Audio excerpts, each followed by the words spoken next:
Откуда сердца стучатся, помните, какой ценой завоевано счастье. Помните, песню свою отправляю в полет. Помните о тех, кто уже никогда не споет. Портрет ветерана, белые голуби, рисунки. Свое окно победы в семье Цычоевых украшали до поздней ночи. Сейчас доделывают последние штрихи. 8-летний Самир и 5-летний Абдулла знают о брате своей бабушки только по рассказам старших.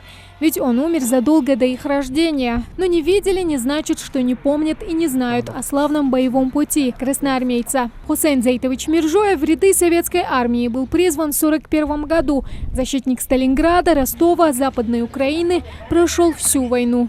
До начала войны служился в составе 135-го танкового полка, который дислоцировался в городе Пятигорске. После ранения и долгих дней лечения был выписан и получил 45-дневный отпуск на родине.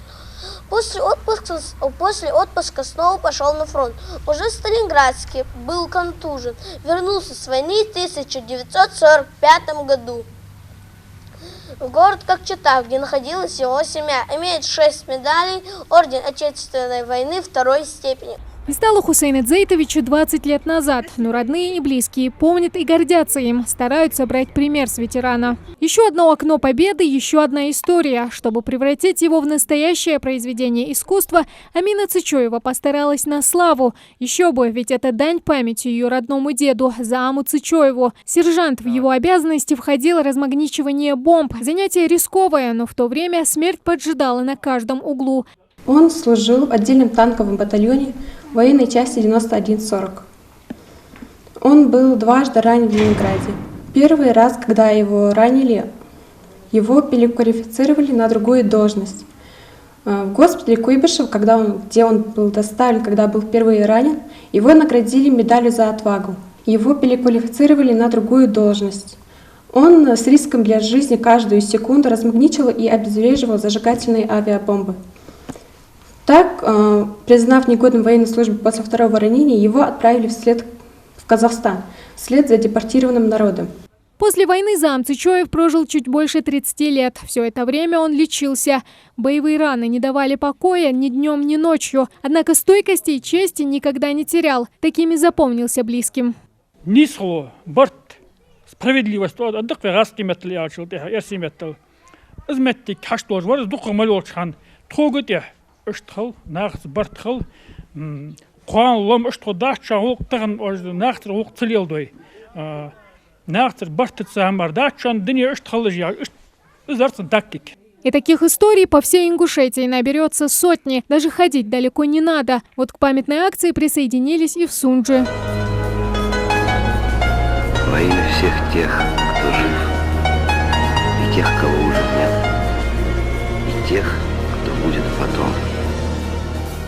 Ибрагиму только 5, но возраст не помеха. Он вместе со своей старшей сестрой и братом превращает окно в их небольшой семейный архив. Фотографии и письма от тех, кто ковал общую победу. В семье Мейриевых таких немало. Все биографии хранятся в небольшом альбоме, который собирали всей семьей. К поколению победителей относятся Сейнароев Абдурахман, Мейриев Юсуп, Евлоев Хасан, Дишниева Рабия. Почти все вернулись с фронта, за исключением одного Абдурахмана Сейнароева. В честь него названа и улица, на которой они живут. Мой прадед, Сейнароев Абдурахман Умарович, в звании сержанта служил в 53-й гвардейской стрелковой дивизии. Был отличным снайпером. Погиб в бою 5 апреля 1944 года. Я прадедов видел только на фото.